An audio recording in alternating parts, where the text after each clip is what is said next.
Hi everyone, in this video I will show you how to get an Acura RL key replacement in case you lost all your keys or just want to have a spare set. In addition, I will go over key replacement cost, types of keys, coding information, and some great tips to save you a lot of time and money. Before we start, we would really appreciate if you can like this video, and of course if you need any help you can contact us 24/7 and we will connect you with a locksmith near you. So, Acura RL has three types of keys. One is a key fob or push to start option. You get into the vehicle, you push the start button and the car is on.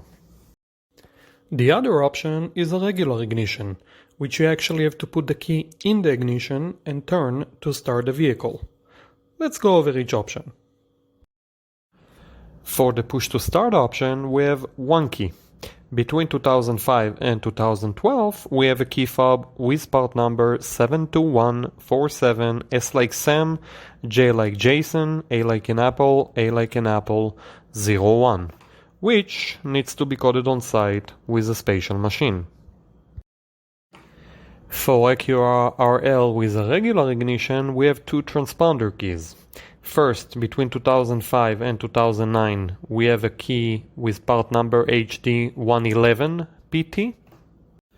And between 1996 and 2004, we have a transponder chip key with part number HD106PT. All keys must be coded on site with a special machine as well. Now it's time for tip number one. There are many different key fobs and transponder keys that looks exactly the same. However, they have a different chip value inside them. And if you get the wrong key, you get the wrong chip.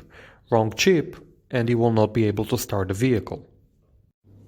So always remember to provide the locksmith or dealer either the exact year, make and model of your car, or the VIN number and the type of key you had. For example, 2012 Acura RL push to start or key fob. Now let's go over Acura RL key replacement cost. You have three options to get a key replacement, and the price varies depending on where you get the new key. First, get a key online and then have a locksmith or dealer cut and program it for you. Second, call an automotive locksmith who can come and make you a key and code it on site. And third, tow the car to the dealer. Let's start with the key fob. Online, depends on the key fob, you can get it for about $40 to $70, and including cutting and coding, about $260 to $300. A locksmith should charge you about $300 as well for on-site service at your location, and the dealer $360. For the transponder key, you should pay online about $15 and a total of $180. A locksmith should charge you about $200 for on-site service at your location, and the dealer about $280. The following is very important to remember. While some keys can be coded without a special machine, it is not the case here. Therefore, if you decide to buy a key online, you will have to contact either the locksmith or dealer to do it for you. You cannot do it yourself. Before we continue, a quick word about a spare key or a duplicate. Making an additional key when you already have a working key is much cheaper and faster. Therefore, we highly recommend getting two keys in case you lost all your keys, as the second key should cost less than half. Now, some tips to save you a lot of time and money. First, call a few locksmiths. Get a few quotes. This is very important, as some locksmiths are very busy on a given day and some aren't. Use it for your advantage. Second, try to call a few companies, even if they are not located right next to your location. Most locksmiths offer a mobile service, sometimes up to 30-mile radius. So even though the business address might be far from you, they might be helping the customer right next to you. Do your research, it will pay off. Third, try to schedule an appointment, if you can wait a while. Most locksmiths would prefer to give you a 10, even 15% discount if you can wait while they finish another job.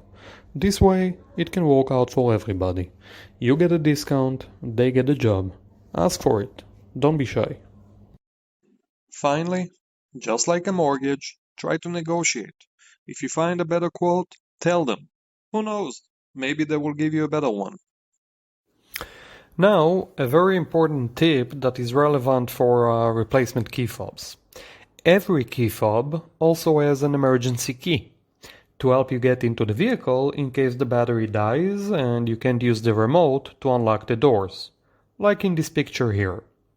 Problem is that many times dealers and locksmiths either forget or just too lazy to cut this key and they only do the coding of the key fob.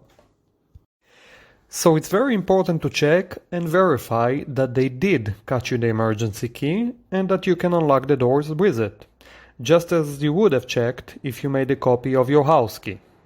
Here are some examples of uncut emergency key on the left and one that was cut as it should be on the right. For more great tips, you can visit our blog post about car key replacement cost.